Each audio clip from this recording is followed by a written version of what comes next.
નમસ્કાર, હવામાન સમાચારમાં આપનું સ્વાગત છે। હવામાન વિભાગની આગાહી અનુસાર રાજ્યમાં મધ્યમ વરસાદની શક્યતા છે। પશ્ચિમી પવનો અને ભેજને લીધે હળવા વરસાદનું અનુમાન છે।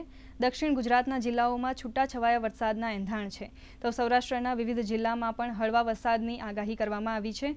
જો કે હાલમાં ગુજરાત પર કોઈ સિસ્ટમ સક્રિય નથી। હવામાન વિભાગની આગાહી મુજબ ચોમાસું સૌથી પહેલા દક્ષિણ ગુજરાતમાં 13 જૂન એટલે કે આજથી પ્રવેશશે। ત્યારબાદ સૌરાષ્ટ્ર અને કચ્છમાં વરસાદી માહોલ જોવા મળશે। 15 થી 18 જૂન દરમિયાન વરસાદી એક્ટિવિટી વધશે।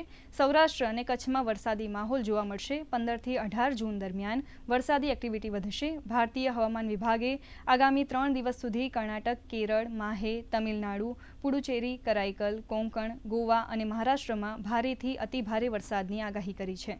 તો બીજી તરફ દિલ્હી, પંજાબ, હરિયાણા, ચંદીગઢ, રાજસ્થાન, ઉત્તર પ્રદેશ અને હિમાચલ પ્રદેશમાં ગરમી યથાવત રહેવાની શક્યતા છે। હવામાન વિભાગે આગામી 24 કલાક દરમિયાન દિલ્હી, પંજાબ, હરિયાણા અને રાજસ્થાનના કેટલાક સ્થળોએ રાત્રે પણ તીવ્ર ગરમીની આગાહી કરી છે।